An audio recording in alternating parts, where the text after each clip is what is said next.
बंधु माने आजिर एही कार्यक्रम को आपण मानक स्वागत। आजिर एही कार्यक्रमटी तुला राशि व्यक्ति विशेष मानक पई बहुत गुरुत्वपूर्ण अटे, कारण आज आम एही वीडियो रे तुला राशि मासिक राशिफल विषय जानिबा। तुला राशि व्यक्ति विशेष मानक पई मई 2025 किपरि रहिबो से विषय विस्तार भाव आलोचना करिबा।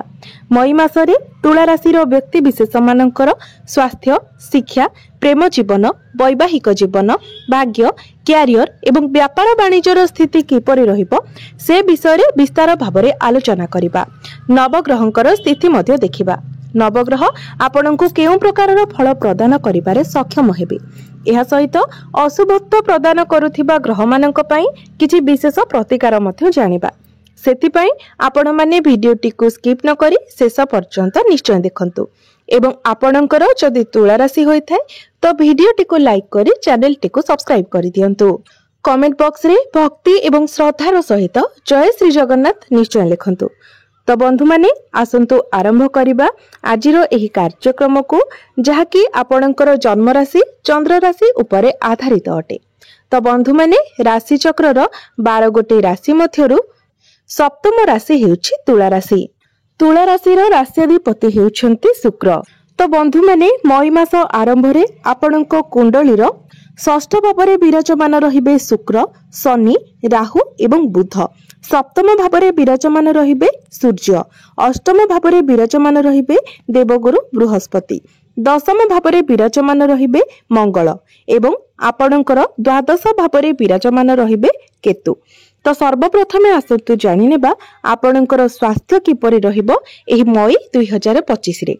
तो बंधु माने कुंडलीर प्रथम भावटी होई थाए आपणक स्वास्थ्यर भाव, इम्यूनिटी सिस्टम रो भाव एवं आपणक प्रथम भावर अधिपति शुक्र आपणकर षष्ठ भावरे विराजमान अछंती। तेबे शुक्रंक सहित शनि, राहु एवं बुध मध्य आपणकर षष्ठ भावरे विराजमान अछंती। तो आपणको 2-3टी जिनिसर विशेष ध्यान देबार अछि। प्रथमे आपणकर डेंटल इश्यू भली किछि समस्या देखा देई पारे। द्वितीय रे बुध आपणको कुंडली रे दुर्बल थिबा हेतु आपणको स्किन रिलेटेड प्रॉब्लम मध्य देखा देई पारे। इन्फेक्शन, एलर्जी भली प्रॉब्लम देखा देई पारे। तो आपणको निजर त्वचार ध्यान रखिबार अछि। एबे आसंतु जानिबा आपणकर शिक्षा क्षेत्र किपरि रहिबो मई 2025 रे। तो बंधु माने कुंडलीर पंचम भावटी होई थाए आपणकर शिक्षार भाव। आपणक पंचम भावर अधिपति हेउछन्ति शनि। शनि आपणकर षष्ठ भावरे विराजमान अछन्ति। बंधु माने तुला राशिर विद्यार्थी जो माने विदेश यात्रा करबाको चाहुथिले, विदेश रे पाठ पढ़ा करबा पई चाहुथिले, सेमानक पई समय बहुत भल रहिबो। आपणक पाठ पढ़ा को नेकी दूर यात्रार संभावना रहुछि, किंतु जो माने पाठ पढुछन्ति सेमानकर पाठ पढ़ारे मन लागु नाही। पाठ पढ़ारे आपणकर माइंड डाइवर्ट हेउछि, कारण शनि आपणकर पंचम भावर अधिपति होई आपणकर षष्ठ भावरे विराजमान अछंती एवं राहु केतुंकर दृष्टि रे मध्य अछंती। तो पाठ पढ़ारे आपणकर मन लागिबो नाही। आपण जेते चेष्टा कले मध्य पाठ पढ़ारे आपण निजर मन को लगाई परिबे नाही। तेबे एथिपई आपण निश्चित भावरे प्रतिकार करंतु। तो प्रतिकार गुडिक आमे वीडियो शेष रे जानिबा। एबे आसंतु जानिबा आपणकर प्रेम जीवन किपरि रहिबो मई 2025 रे। तो बंधु माने कुंडलीर पंचम भावटी आपणकर शिक्षार भाव हेबा सहित पंचम भावटी मध्य होई थाए आपणकर प्रेम जीवनर भाव। तो आपणकर पंचम भावर अधिपति हेउछन्ति शनि। शनि आपणकर षष्ठ भावरे विराजमान अछन्ति एवं आपणकर प्रथम भावर अधिपति शुक्र मध्य शनिक सहित षष्ठ भावरे विराजमान अछन्ति। तो आपणकर भल पाइबा बहुत भल रहिबो। आपण दुई जण मिसी केवाडे बुला बुली करबाको जाई पारंती। आपण निजर लाइफ को एन्जॉय करिवे। तो बंधु माने आपणक मध्यरे भल पाइबा तो बहुत भल रहिबो, किंतु जेहेतु आपणकर शनि एवं शुक्रंक सहित राहु मध्य विराजमान अछंती, तेणु किछि कारण नथिले मध्य आपणक मध्यरे मझिरे मझिरे टिके आर्गुमेंट मध्य होई जिवो। बिना किछि कारण रे टिके युक्ति तर्क होई जिवो। तो आपण निजर प्रेम जीवन मध्य को तृतीय व्यक्ति को प्रवेश करने को दिंतु नहीं। अन्य कहार कथारे पड़ी आपण निजर प्रेम जीवन रे समस्या सृष्टि करंतु नहीं। मन भीतर को शंका किंबा कोनोसी प्रकारर डाउट्स आणंतु नहीं। जदि ए सब को आपण अवॉइड कर देउछंती तो आपणकर भल पाइबा बहुत भल रहिबो, कारण आपणकर प्रथम भावर अधिपति एवं पंचम भावर अधिपति एकत्र अछंती। एबे आसंतु जानिबा आपणकर वैवाहिक जीवन किपरि रहिबो मई 2025 रे। तो बंधु माने कुंडलीर सप्तम भावटी होइथाय आपणक वैवाहिक जीवनर भाव, आपणक जीवन साथीर भाव। आपणक सप्तम भावर अधिपति हेउछंती मंगल एवं मंगल आपणकर दशम भावरे विराजमान अछंती।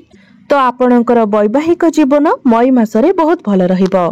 गुरु मध्य आपणकर नवम भाव को चलन करिवे। तो बंधु माने मई मासरे आपणकर वैवाहिक जीवन रे कोनोसी प्रकारर भी समस्या देखा जाउ नाही। आपणक मध्य रे बुझामणा ठीक रहिबो, ताळमेळ भल रहिबो। आपण दुई जनक मध्य रे भल पाइबा मध्य स्ट्रांग हेबो। आपणकर वैवाहिक जीवन मई मासरे सुमधुर रहिबो। आपणकर लाइफ पार्टनर निजर कैरियर को नेकी ट्रैवल करि पारंती। तांको उपरे कार्यभार टिके अधिक रहि पारे। एबे आसंतु जानिबा सबुठारु महत्वपूर्ण विषय वस्तु आपणकर भाग्य, कैरियर एवं व्यापार वाणिज्यर स्थिति किपरि रहिबो मई 2025 रे। तो बंधु माने कुंडलीर नवम भावटी होइथाय आपणकर भाग्यर भाव। आपणकर नवम भाव अर्थात भाग्य भावर अधिपति हेउछंती बुध। बुध आपणकर षष्ठ भावरे विराजमान अछंती एवं मई मासरे बुधंकर कोनोसी राशि परिवर्तन मध्य हेबार नाही। एहा सहित बुध राहु एवं केतुंकर दृष्टि रे मध्य अछंती। तो मई मासरे आपणको सेतेटा आपणको भाग्यर साथ मिलिबो नाही। तेणु आपण जदि किछि बड़ काम करिबा पई चाहुछंती, किछि बड़ इन्वेस्टमेंट करिबा पई चाहुछंती तो मई मासटी को आपण स्किप करि देबा उचित। कारण मई मासरे जदि आपण किछि बड़ कार्य करूछंती, किछि इन्वेस्टमेंट करूछंती तो सेथिरे आपणको क्षतिर सामना करिबाको पड़ी पारे। जेतेबेले बुध निजर राशि परिवर्तन करिवे, आपणकर सप्तम भाव को चलन करिवे, सेतेबेले आपणको आपणक भाग्यर साथ मिलिबो। सेतेबेले आपण जहा किछि बड़ काम करिबा पई चाहुछंती किंबा इन्वेस्टमेंट करिबा पई चाहुछंती ताहा आपण करि परिबे। एबे आसंतु जानिबा आपणकर कैरियर, आपणकर कार्यक्षेत्र किपरि रहिबो मई 2025 रे। तो आपणक कुंडलीर दशम भावर अधिपति हेउछंती चंद्रमा, जे कि प्रति 2 दिन रे निजर राशि परिवर्तन करिथांती एवं आपणक दशम भावरे विराजमान अछंती मंगल। मंगल आपणकर निचस्थ अछंती। तो कैरियर तो आपणक भल रहिबो, किंतु आपणक ऊपर टिके कार्यभार अधिक रहिबो, आपणक टिके स्ट्रेस अधिक रहिबो, आपण टिके शॉर्ट टेम्पर होई जाई पारंती, आपणक मध्य रे एग्रेशन देखा देबो। किंतु एही मासरे आपणको आपणक सीनियर एवं बॉस कर सपोर्ट मिली पारे, किंबा आपण मध्य सेमानंको सपोर्ट करि पारंती। आपणकर कम्युनिकेशन स्किल बहुत भल रहिबो। गुरुंकर दृष्टि द्वितीय भाव उपर को रहुतिबा हेतु आपणक मध्य रे ज्ञान बढ़िबो। आपण जदि कम्युनिकेशन रिलेटेड कोनोसी कार्य करूछंती तो ताहा आपणक पई भल रहिबो। जदि आपण गवर्नमेंट रे काम करूछंती तो ताहा मध्य आपणक पई बहुत भल रहिबो। रिसर्च लाइन रे जदि आपण काम करूछंती तो सेथिरे मध्य आपणको बहुत अधिक सफलता मिलिबो। तेबे मंगल जेहेतु आपणक दशम भावरे निचस्थ अछंती तो कार्य क्षेत्र रे कहा सहित आपणकर आर्गुमेंट होई पारे, काहाको आपण चिड़ी जाई पारंती, सेथि प्रति आपण ध्यान देबे। तेबे आपणक षष्ठ भावरे राहु एवं शनि एकत्र थिबा हेतु कार्य क्षेत्र रे आपणक विरुद्ध रे किछि पॉलिटिक्स मते होई पारे।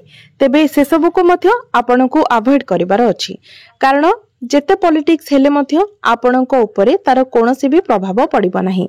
तो कैरियर आपणकर 75 रु 80% भल रहिबो। एबे आसंतु जानिबा आपणकर बिजनेस किपरि रहिबो मई 2025 रे। तो बंधु माने मई मासरे आपणकर बिजनेस एवरेज रहिबो, कारण व्यापार वाणिज्यर कारक ग्रह बुध आपणकर षष्ठ भावरे निचस्थ अछंती। तो बिजनेस रे आपणकर खर्च मध्य बढ़ी जिवो। तो बिजनेस आपणकर मई मासरे एवरेज रहिबो, ना बहुत बेसी भलो ना बहुत बेसी खराब, किंतु जून मासरे आपणकर बिजनेस बहुत भलो रहिबो। जेतेबेले बुध आपणकर सप्तम भाव को चली आसीबे सेतेबेले आपणकर बिजनेस रे आपण ग्रोथ देखिबा को पाइबे। एबे आसंतु जानि नेबा किछि प्रतिकार विषय रे, जे प्रतिकार गुडिक करिबा तरा आपणकर जहा सब अशुभत्व रहुचे से सब खंडन होई आपणको अधिक मात्रा रे शुभ फल प्राप्ति होई पारिबो। तो सेथिपाई सर्वप्रथमे आपण प्रत्येक दिन बुद्धंकर बीज मंत्र 108 थर जप करंतु। प्रत्येक दिन शनिंकर बीज मंत्र मध्य आपण 108 थर जप करंतु। प्रत्येक दिन आपण विष्णु सहस्र नामर पाठ करंतु। एहा सहित प्रत्येक दिन आपण उदित सूर्य को तंबा पात्र रे जलार्घ्य अर्पण करंतु। निश्चित भाବରେ समस्त अशुभत्व गुड़िक खंडन होई आपणको अधिक शुभत्व प्राप्ति हेबो। आपणकर भाग्य रे उन्नति आसीबो। तो बंधु माने आपणकर जीवन मंगलमय हेउ, एहा ही ईश्वरक निकटरे मोर प्रार्थना।